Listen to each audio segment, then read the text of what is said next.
terrains, they don't know our language, our cities, our streets, but we know them. That will help us find anyone and destroy them. Yep, Ukrainian special forces warning Russia about a brutal guerrilla war that they're in the middle of. If it defeats the Iranian military, the Ukrainian military. But how effective would the insurgency really be? Let's bring in our panel of retired Green Berets who specialize in this type of unconventional war. Andy Lang is here, plus leader of Task Force Pineapple, you know him well, Scott Mann, and Florida congressional candidate Jay Collins. Scott, let's start with you. It looks like the CIA since 2014 has been teaching them guerrilla war tactics. How do you define that? Really, what it comes down to, Brian, and it's good to see you again, is the ability, the resilience of the Ukrainian people to stand up against an outside oppressor like that, an outside occupier, and resist, to mount a collective resistance at every level of warfare. And I guarantee you that is happening right now. It has been in the works for a while. And what you're going to see is a national level resistance, which is going to be extremely difficult for Vladimir Putin to maintain any kind of opposition to. Yeah, a couple of things, Andy. If you look at where we had problems yesterday, as ugly as it gets, even for a guy like you who sees war, they blew up people waiting at a bread line right in the city of Chernihiv. They blew them up as they were waiting. So these are the Russians' conventional forces blowing up innocent people on purpose.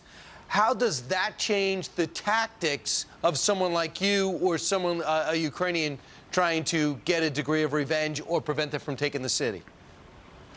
Well, it shows that Russia doesn't feel like they're going to be able to withstand an unconventional guerrilla warfare later on. So they're trying to get rid of as many people as they can, so they're not able to fight against them later. Yeah, Jay Collins, I understand, too, part of a guerrilla warfare is having snipers set back, and then you have to find a way to get into the heavy armament. Is that why we see the Russians, for the most part, even though I put this in yellow, on the outside, unable or unwilling to get into the cities? They kind of know they're overmatched, so they're doing the easy thing? Well, yeah, that's definitely part of it, right? They know that once you get into the city, you're really opening yourself up to unconventional warfare from all angles. You don't know where it's coming from, where the enemy, in this case, the Ukraine soldiers for the Russians, are going to be attacking from. And it can come from all directions, all sides, from all people. It's unconventional. It's completely hard to plan for. So yes, they're being very careful with that, but you don't know where those shots are coming from. You know, I thought this is kind of interesting too, because we see the red area before this whole war started. War started, Scott, we knew this was occupied by the Russians. But what we're seeing now, and I'll use yellow here, is protests popping up here, here, and here. Do you think while the CIA is reportedly training these guys, they knew they never were willing to give up this region that was just stolen from them because they had the audacity to elect their own leaders 8 years ago?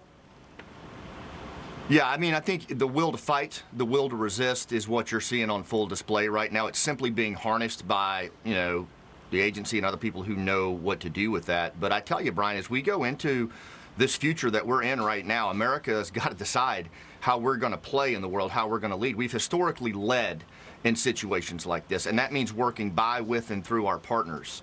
You know, how we treat people, our relationships with Ukraine, Afghanistan, remember them? The Kurds.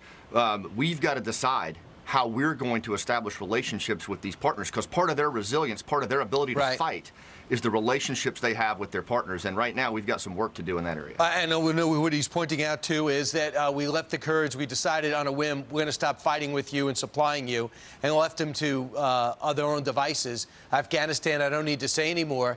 And Ukraine, we had President Zelensky urge us, Jay, to still stay involved, and you got to do more.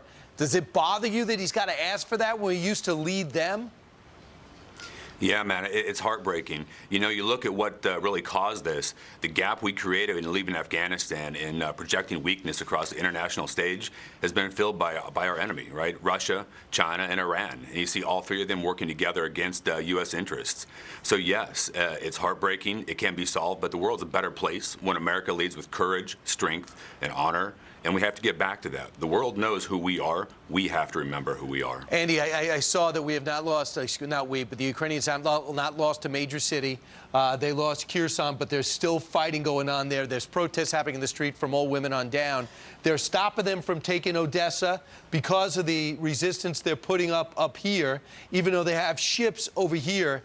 In the big picture, the Ukrainians got a real shot of bleeding the Russians dry. What would that mean for us and the West?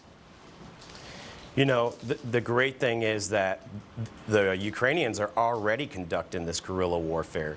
You know, they don't have the tanks and the manpower to stand up to Russia, so they're already in, you know, the SF guys in Ukraine are already pounding them as hard as they can. And I think the more we can help them and the more Russia, Iran, and China sees that we've beat them back and helped, they're going to stand down a little bit.